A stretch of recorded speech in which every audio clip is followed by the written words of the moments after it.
এই যে কালিয়াচকের ভাঙন কবলিত এলাকা বীরনগর, এখানে আপনাদের আজকের কর্মসূচি সম্বন্ধে কি বলবেন স্যার?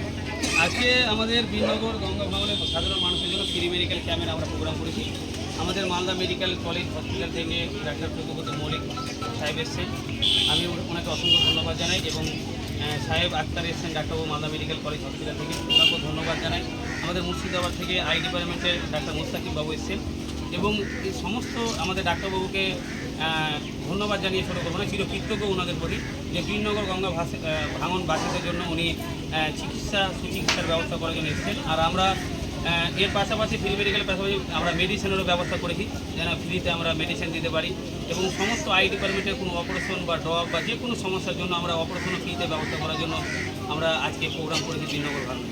আপনাদের এই পদক্ষেপকে অসংখ্যবার ধন্যবাদ জানিয়ে জানতে চাইবো, এখানকার মানে দীর্ঘদিনের একটা সমস্যা গঙ্গা ভাঙন, এই পরিপ্রেক্ষিতে আপনাদের এই যে মহিলা সভামঙ্গল সমিতি, মহিলা সহমঙ্গল সমিতির পক্ষ থেকে আপনি টিম নিয়ে ঘুরে দেখলেন, তার মধ্যে ভাঙন অন্যতম একটা সমস্যা। এ ব্যাপারে সরকার এখনও সঠিক পদক্ষেপে এগিয়ে যেতে পারেনি, আমরা যা দেখলাম।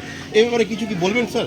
আমাদের গত বছরও আমরা দেখেছি বীরনগরে গঙ্গা ভাঙন হয়েছিল, এবং আমরা সেখানে ত্রাণ ফ্রি মেডিকেল ক্যাম্প করেছিলাম। এবারও জল ঢুকতে শুরু করেছে, বীরনগরবাসীর অনেক দুশ্চিন্তার মধ্যে রয়েছে। তো অবশ্যই সরকারের দপ্তর থেকে বা যারা এখানে দায়িত্ব রয়েছেন তারা বিভিন্ন রকমের ব্যবস্থা নিচ্ছেন যেন বীরনগরের কোনো ক্ষতি না হয়, বা বিভিন্ন রকম আমি নিউজ ভিডিওতে দেখেছি যে বাঁশ টাঁশ দিয়ে বাঁশ টাঁশ বাঁধছে, এরকম সমস্ত জিনিস দেখেছি।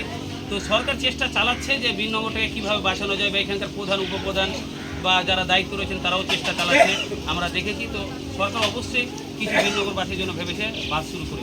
ভাঙনে বিধ্বস্ত এলাকাবাসীর পক্ষ থেকে আপনাকে অসংখ্যবার ধন্যবাদ জানিয়ে জানতে চাইব, আগামী দিনে এইভাবেই দাঁড়ানোর জন্য আপনি কী ধরনের বার্তা রাখবেন এলাকাবাসীর উদ্দেশ্যে?